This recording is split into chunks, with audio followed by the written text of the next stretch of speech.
What on earth is this food? Huh? My mother-in-law Pam exclaimed, tossing my container straight into the trash. What are you doing? How could you bring these leftovers? Biting back my words, I tidied up the spilled food, shooting her a sharp look. I'm out of here. And don't come back.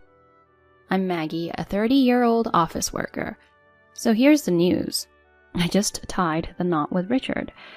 We first crossed paths on a group blind date. Honestly, I almost bailed, but a friend convinced me to balance the group. Who knew? Fate was calling. Richard totally caught my eye. Super charming and easy on the eyes. Chatting with him was super engaging and I found myself being attracted to him. We swapped our numbers and the texting began.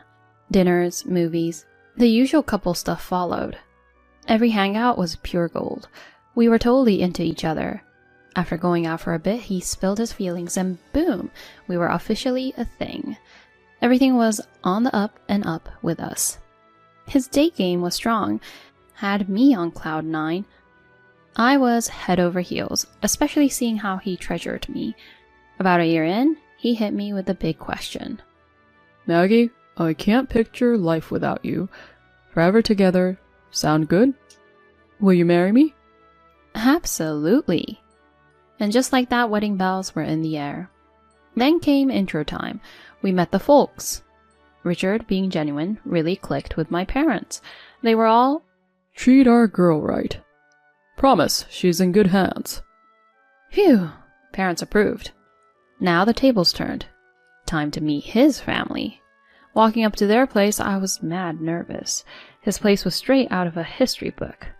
Is your family kinda a big deal? Legend has it Grandpa owned this posh jewelry spot. Cashed in, built this mansion. This is home base. Gotcha. Chit-chatting, the front door swings open and there she was. His mom. Nice to meet you. I'm Maggie. Step inside. Her poker face game was strong. I hoped for more warmth, but okay.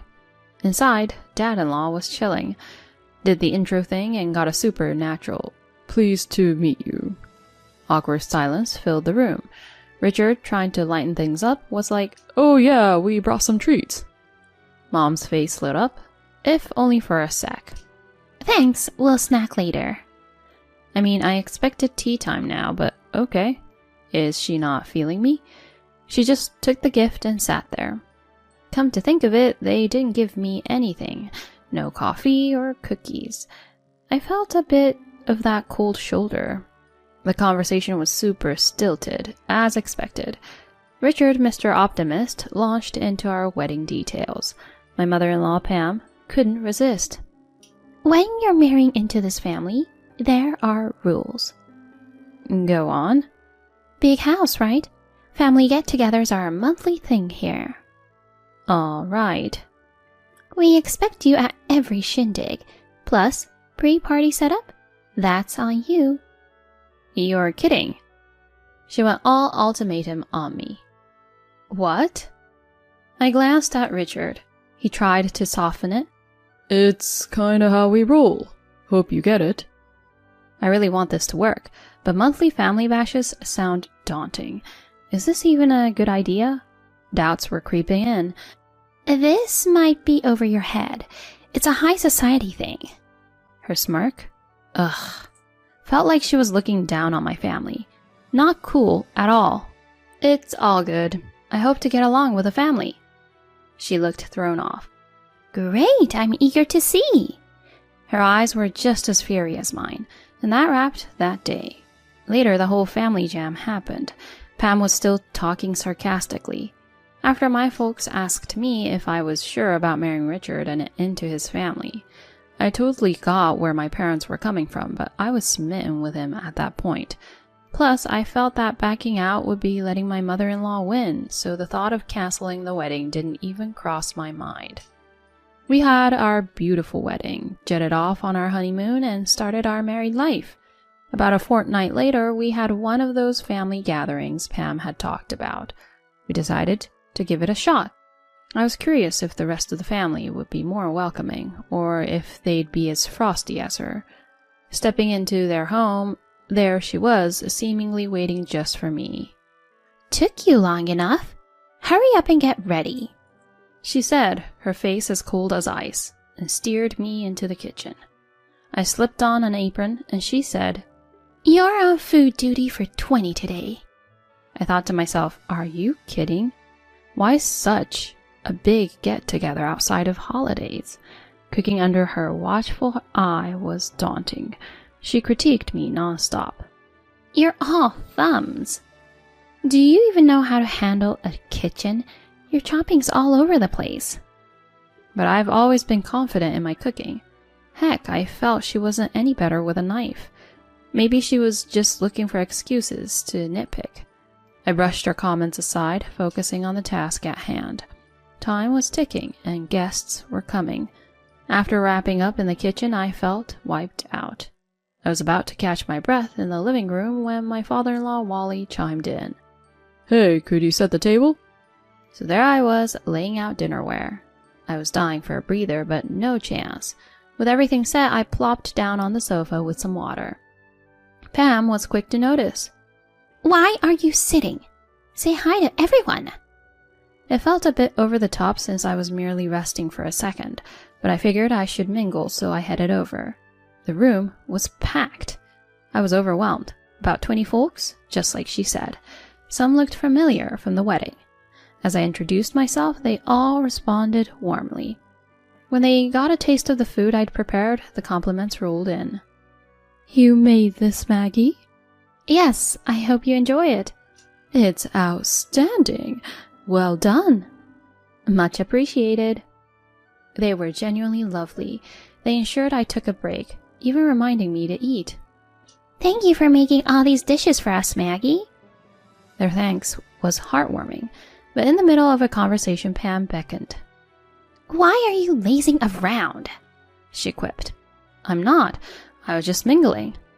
"You should be serving, not chatting. I'll do the talking." What? It felt like she was purposely sidelining me. My brief bonding time with the family was all I got. She kept me running errands the whole party. And the post-party cleanup? A total nightmare. She barked orders, but didn't lift a finger. With Richard and his dad out cold from too much booze, the cleaning was all on me. Once done, she said, "Nice work. You can head out now," and shooed me away. My husband was out cold, and she sent me home by myself. I left utterly drained and miffed. Her behavior was one thing, but my husband's indifference? That stung. He seemed to have had a blast, oblivious to everything. I felt alone, realizing he wasn't my ally. The next afternoon, he finally showed up. "Why'd you bail last night, Maggie?" "What'd you mean? Your mom sent me packing." "That doesn't sound like my mom," he said, clearly taken aback. "Well, she did. She's been riding me since the party prep started."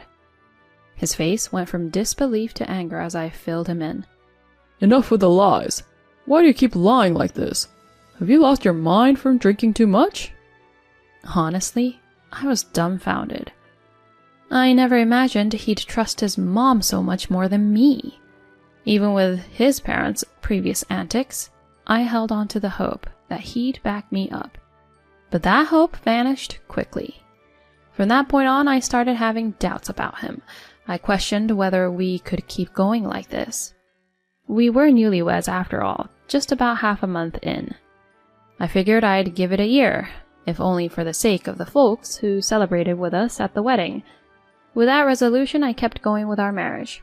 He tends to bounce back after blowing up, so thankfully everyday life wasn't like walking on pins and needles.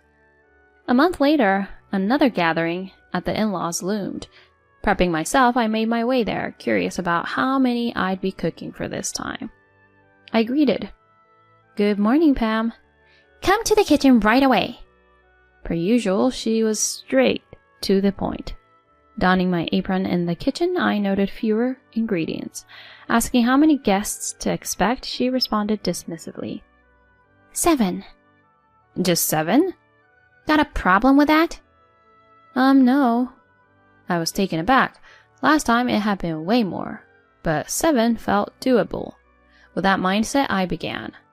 Yet, like clockwork, she found flaws with every move. With fewer attendees, I hoped to actually enjoy the gathering. But the opposite happened.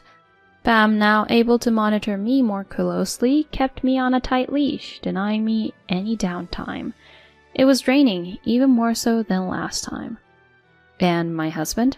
He just immersed himself in food and had fun, leaving me to tend for myself. Post-party, the men crashed, and Pam, lounging on the sofa, ordered me to handle the mess. More beat than before, she had me out the door soon after with a snarky, "Strangers can't stay overnight here. Only family can. So you better leave." Honestly, I was ready to leave.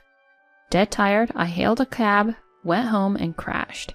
The next day, my husband strolled in, grumbling. "You're so selfish. How could you just bail on the family?" I was dumbfounded.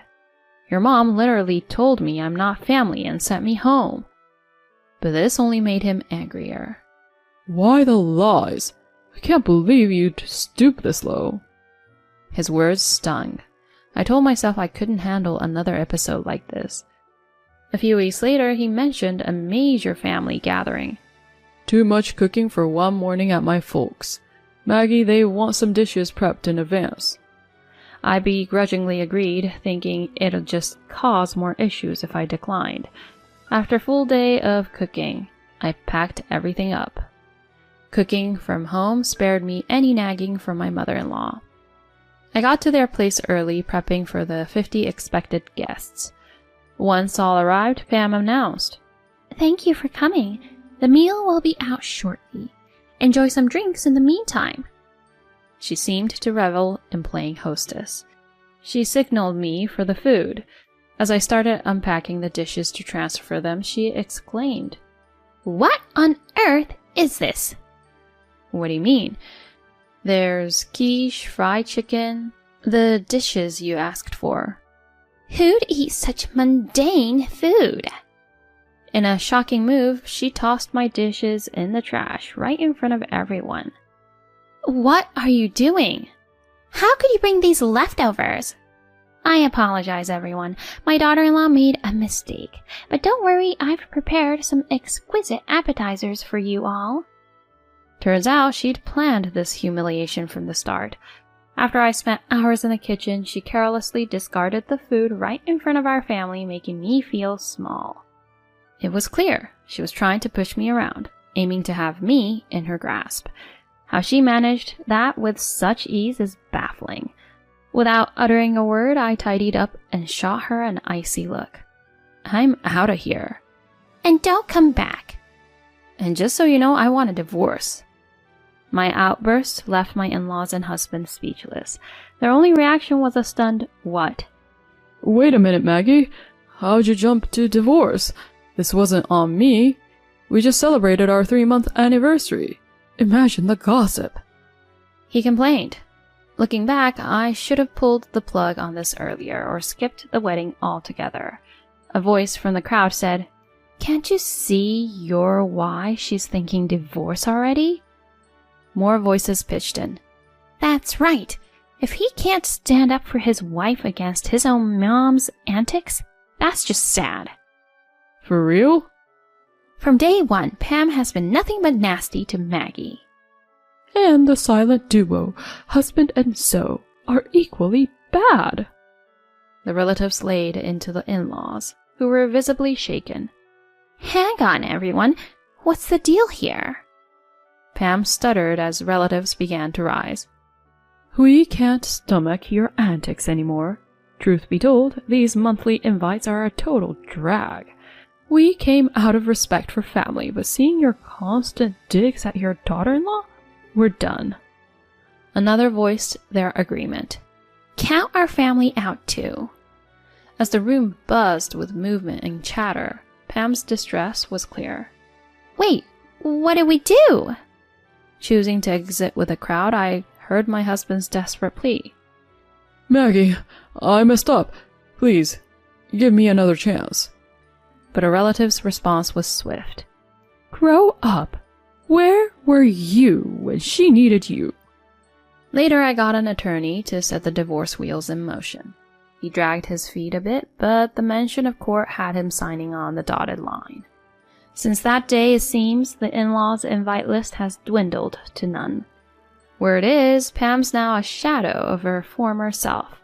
And my ex? He's become the joke at his office and around town, known as the guy who lost his wife in a flash. Rumor has it, work's not going so well for him. Can't say I'm surprised. Meanwhile, I've settled back with my parents and jumped back into my career. Thank heavens I hung onto that job post-wedding. For now, it's all about work and saving up. I've pressed pause on the whole love scene, but when I'm game to dive back in, I'll be vetting the in-laws for sure.